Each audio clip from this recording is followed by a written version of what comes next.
तुम्हारे डेमोक्रेसी में है क्या आखिर? कुछ करते तो हो नहीं तुम। देश तो तुम्हारा बैंकरप्ट पड़ा है। अरे तो तुमने क्या उखाड़ लिया? बन तो तुम नॉर्थ कोरिया गए हो। लोगों को तो तुम सहन ही नहीं करते हो। ये थी आम जिंदगी और ये है मेंटोस जिंदगी। हाय, क्या हाल है दोस्तों? आज हम शुरू करने वाले हैं एक बहुत ही बढ़िया चैप्टर जिसका नाम होने वाला है आउटकम्स ऑफ डेमोक्रेसी। अब सर, वो दोनों जैसे लड़ रहे थे, क्या सच में ऐसी लड़ाई होती है? तो हाँ यार, पहले तो डेमोक्रेसी आपने 9th में भी पढ़ी थी। डेमोक्रेसी एक ऐसा फॉर्म ऑफ गवर्नमेंट होता है जहां लोगों के पास पावर रहती है कि वो अपने लीडर्स को इलेक्ट कर सकते हैं। अपने जनता के पास इतनी सुपीरियोरिटी रहती है कि वो लोगों इलेक्शंस के वे में नेता, नगरी, गवर्नमेंट सबको चूज कर सकती है। और आपको याद है जो आपने चैप्टर पढ़ा था पहला 9th में, उसमें आपको सिखाया भी था कि डेमोक्रेसी क्यों अच्छी है, क्यों बुरी है, क्या है। देखो क्यों अच्छी है सर। एक तो इक्वालिटी प्रमोट करती है, फिर डिग्निटी को इनहांस करती है, क्वालिटी ऑफ डिसीजन मेकिंग अच्छे होते हैं, कॉन्फ्लिक्ट्स को सॉल्व करने का मेथड अलाउ करती है, करेक्ट करती है मिस्टेक्स, ऐसे बहुत सारे। और सर, कहने को तो यार हम भी बोल रहे हैं हम अंबानी हैं, बट रियलिटी क्या है? रियलिटी और एक्सपेक्टेशंस में फर्क होता है ना सर। वो रियल वर्ल्ड है, ये रियल वर्ल्ड है।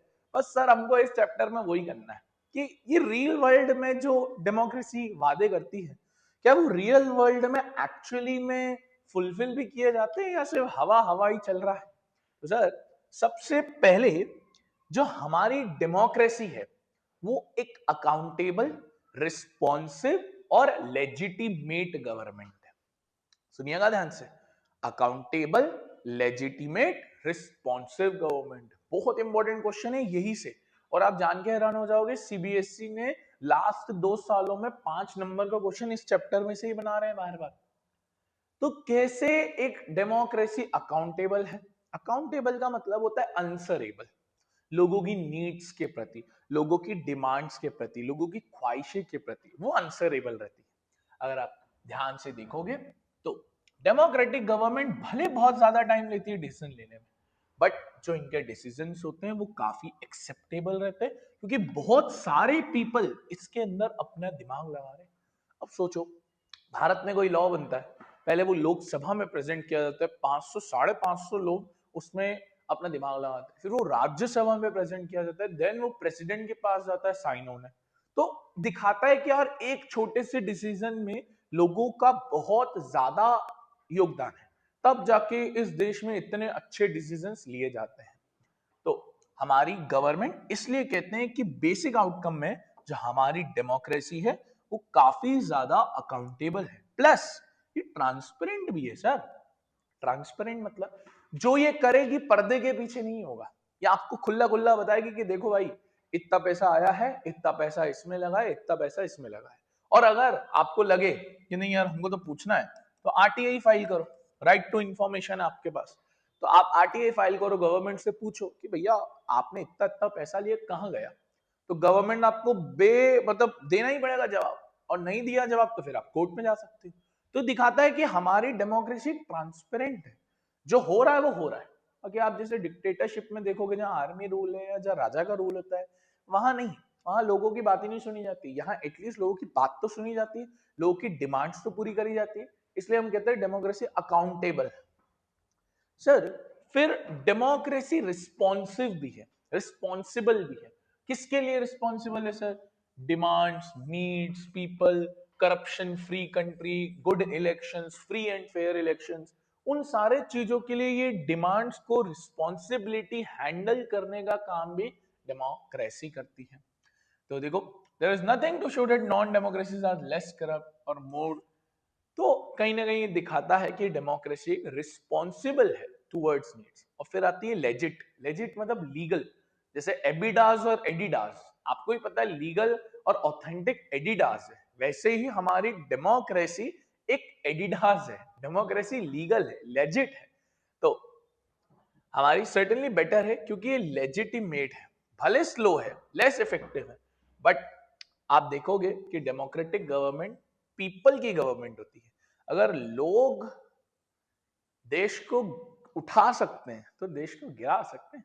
अभी नेपाल में हमने देखा जेंजी रिवॉल्यूशन, कितने लोगों ने कितने 48 घंटों के अंदर तो सरकार को ढेर कर दिया।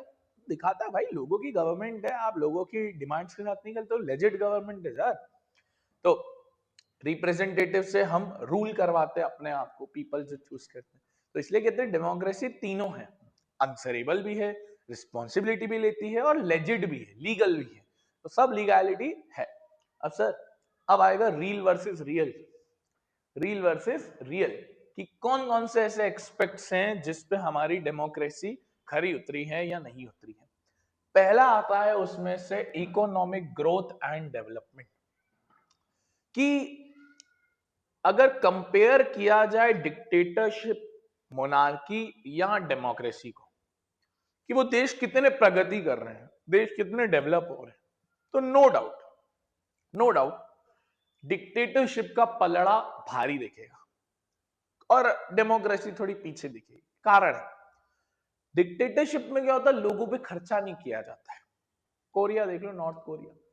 बट डेमोक्रेसी में जो गवर्नमेंट होती है वो जनता पे खूब खर्चा करती है। जैसे अगर आज भारत की गवर्नमेंट 100 रुपए कमाएगी तो 150 रुपए खर्चा कर देगी। ये स्कीम लाते हैं फार्मर्स के लिए, फार्मर्स को प्राइस दे देते हैं कम, टैक्स कम वसूलते हैं।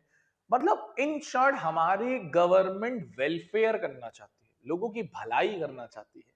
तो इस वजह से देश में इकोनॉमिक ग्रोथ, डेवलपमेंट उतना नहीं दिखेगा जितना दिखना चाहिए, और डिक्टेटरशिप में ज्यादा दिखता है।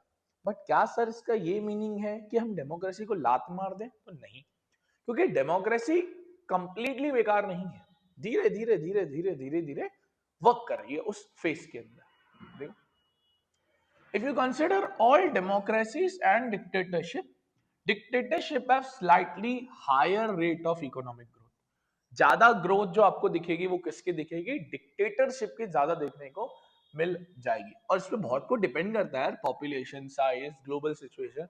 अब भारत की देखोगे 150 करोड़ जनसंख्या, नॉर्थ कोरिया की इतनी कम जनसंख्या, तो फर्क पड़ता है, इतना फर्क पड़ता है पॉपुलेशन से।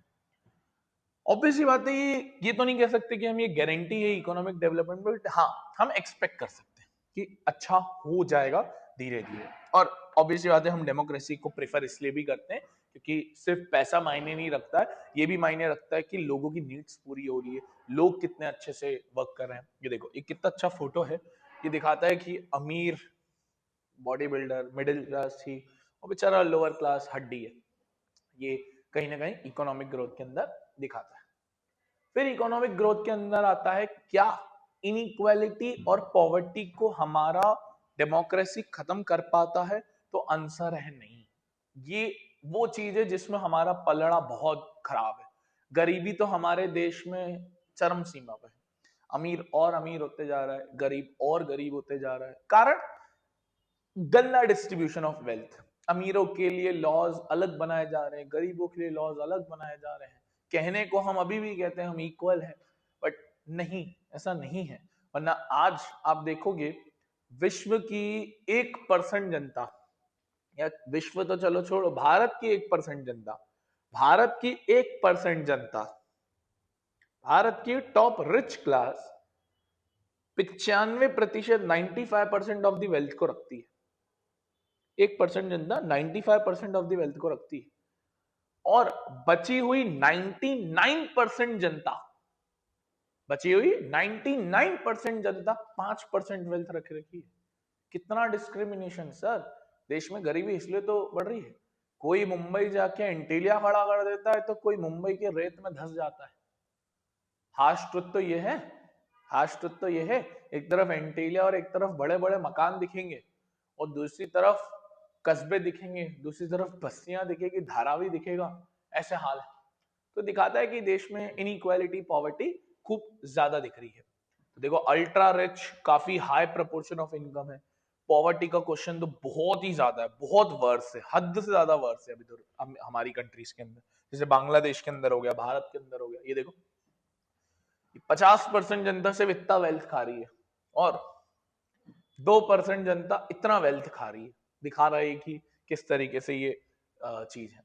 फिर आता है थर्ड एस्पेक्ट, क्या हम सोशल डाइवर्सिटी को अकोमोडेट कर पाए हैं? मतलब देश में इतनी डाइवर्सिटी है, लैंग्वेज के बेसिस पे, रिलीजन के बेसिस पे, कास्ट के बेसिस पे, तो क्या उसमें हम खड़े उतरे हैं? तो आंसर है हाँ।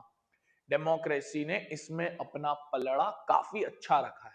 यानी हमारे देश में हिंदू, मुसलमान, सिख, ईसाई, लैंग्वेज, कास्ट सब लोग मिलजुल कर रहते हैं। कोई दिक्कत नहीं है, कोई परेशानी नहीं है, तो वो हमारे देश में अच्छा है। नॉर्थ कोरिया में देखोगे तो ये बहुत दिक्कत है, या चाइना जैसी कंट्रीज में देखोगे तो बहुत दिक्कत है।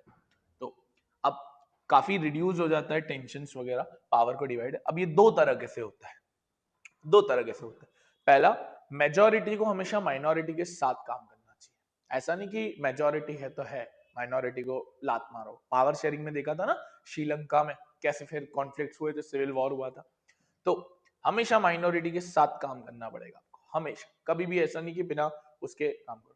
और मेजोरिटी का डिसीजन कभी भी धर्म, जाति, वेश, भाषा इस पे नहीं होना चाहिए। हमेशा डिसीजन एक ट्रुथ के बेसिस पे होना चाहिए। जो दिख रहा है वो दिख रहा है, ना कि ऐसा डिसीजन लिए कि धर्म को फायदा पहुंचाए। जैसे सुप्रीम कोर्ट ने जब लिया था डिसीजन तो अयोध्या राम मंदिर में, तो ऐसा तो नहीं किया कि राम मंदिर वालों को ही सब दे दिया, मुसलमान पक्ष को भी तो दिया। तो ये दिखाता है कि ये चीज होनी चाहिए। फिर आता है dignity and freedom of citizens, चौथा एस्पेक्ट। चौथा एस्पेक्ट पे ऑब्वियसली बात है, इसमें हम 100/100 लोगों को फंडामेंटल राइट्स दिए गए हैं, लोगों को रिस्पेक्ट है, इक्वालिटी है, अनटचेबिलिटी बैन है, लोगों के लिए कितनी ही राइट्स हैं। आप बाहर देशों में ये नहीं देख सकते जो हमारे भारत में देख सकते हो। तो देखो हमारे यहाँ पे कोई डिस्क्रिमिनेशन नहीं होता, इक्वल स्टेटस है, इक्वल अपॉर्चुनिटी। हाँ थोड़ी जगह पर होता है बट मोर ऑफ नहीं होता है। ये देखो, ये हमको सारे फंडामेंटल राइट्स दिए हैं। कितने सारे फंडामेंटल राइट्स हैं? Right to equality, freedom, exploitation, religion, culture, remedies, कितने सारे राइट्स हैं। तो ये हमको इतने सारे दिए हुए हैं। ये था हमारा आउटकम्स ऑफ डेमोक्रेसी, और ये सिविक्स का लास्ट चैप्टर था। इससे हमारा सिविक्स भी कंप्लीट हो चुका है। तो इसके नोट्स आपको नीचे डिस्क्रिप्शन बॉक्स में गूगल ड्राइव की लिंक है, वहां पर आपको मिल जाएंगे। टेलीग्राम पे भी है, वहां पर आप ज्वाइन करके आपको स्ट्रक्चर्ड वे में सोशल के सारे चैप्टर, साइंस के सारे चैप्टर के नोट्स मिल जाएंगे। प्लस प्लस उसके अंदर क्यूआर कोड्स मिलेंगे, जिन क्यूआर कोड्स को स्कैन करके एमसीक्यूज आप दे सकते हो। प्लस थ्योरेटिकल क्वेश्चंस भी है, सब कुछ हमने वहां डाल दिया है। तो thank you for watching this video. मिलते हैं नेक्स्ट लेक्चर के अंदर। राधे राधे।